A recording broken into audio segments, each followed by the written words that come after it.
मराठी भाषा ही केवळ संवाद साधण्याचं साधन असून महाराष्ट्राच्या सांस्कृतिक, ऐतिहासिक, सामाजिक जीवनाचा तो एक महत्त्वाचा भाग आहे. सध्या सर्वत्र इंग्रजी भाषेचे लोण पसरलं असलं तरी जागतिक पातळीवर ती ज्ञानभाषा आहे. मात्र आपल्या प्रेम, भावना, आनंद, दुःख, प्रसन्नता, निराशा, विश्वास या भावना व्यक्त करायच्या असल्यास मातृभाषेद्वारे त्या अधिक प्रभावीपणे प्रकट करता येतात. आणि म्हणूनच मातृभाषेचा सन्मान करणं आपलं आद्य कर्तव्य आहे, असं प्रतिपादन प्रथम वर्ष अभियांत्रिकीचे विभाग प्रमुख डॉक्टर यशपाल खेडेकर यांनी केलंय.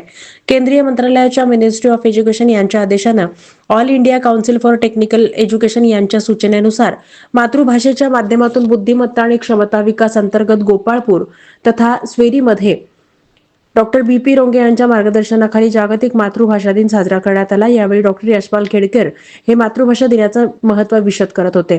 डॉक्टर खेडकर म्हणाले, युनोने जागतिक मातृभाषा दिन का साजरा करावा याबाबत स्पष्ट केलं असून तंत्रज्ञान युगातून भौगोलिक दरी कमी होतीये, विविध ठिकाणी शिक्षण घेतलेली विविध संस्कृतीमधली माणसं कामानिमित्त एकत्र येतात, तेव्हा संवादासाठी ज्ञानभाषा म्हणून इंग्रजी वापरली जाते. परंतु आपल्या प्रांतातून आपल्या माणसांशी ज्या भाषेतून आपण बोलतो तिला मातृभाषा म्हणतात.